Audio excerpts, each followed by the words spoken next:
Good afternoon, everybody. David Shuster here. Welcome back to Take Action News. Our clock is a little bit off today. We've had some internet issues, but no worries. We're going to talk for about 5.5 minutes here and then let our syndicated stations join us. So this is just for our friends, WPWC 1480 AM, and everybody who is listening on We Act Radio. And for everybody who is in our control room, we will take this next hit. We will do the 6 minutes. We'll end at 11:30. We're talking, though, with Cliff Shecter of We Act Radio.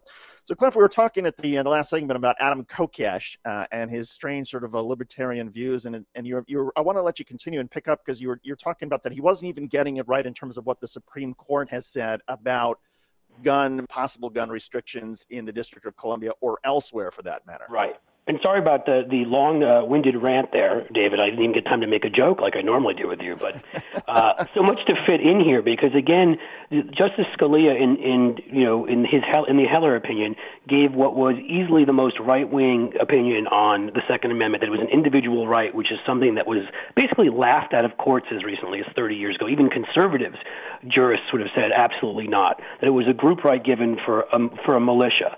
For raising a militia. He overturned about 80 or 90 years of established law on this issue, and yet still, even with doing that, even with this very conservative opinion that Scalia gave, he still did not give the opinion that people like Wayne LaPierre and Adam Kokesh claim.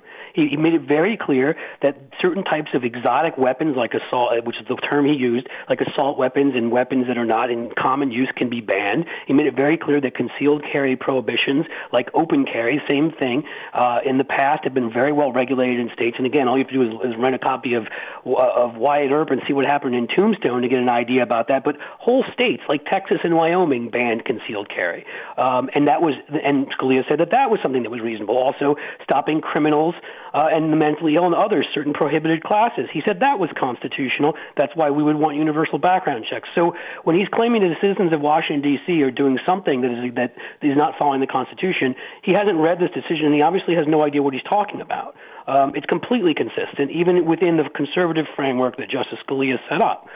Moreover, look, his overall libertarian philosophy, my problem with libertarianism, I think there's some good aspects to it, but it often just is something that just comes off as childish. He wants there to be no central government, everything go back to the states. Again, we tried that with the Articles of the Confederacy. The government can't force the states to do anything. If they can't enforce taxation and repayment of debt and things of that sort, it doesn't work. It didn't work back then. They realized that back then, which is why they created a stronger central government with the Constitution, and they gave our government the right, and it's quoted right up there in the front, to protect the general welfare. That means there are many things the government can do to do that.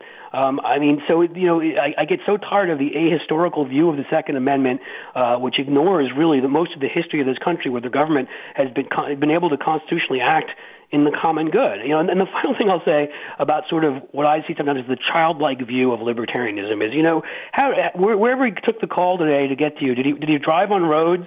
Did he eat meat that was inspected? He served in the military. Is he refusing all his veterans benefits and his pension? He ran for Congress in 2010. Why would he do that if he thinks the federal government should be disbanded? We all every day use things that we all pay for. That's part of this. The childlike mentality of the Tea Party is, the federal government doesn't do anything for me. And you find out the people that say that went to a public college or a public high school. They drive on roads that we use. We all benefit from this government.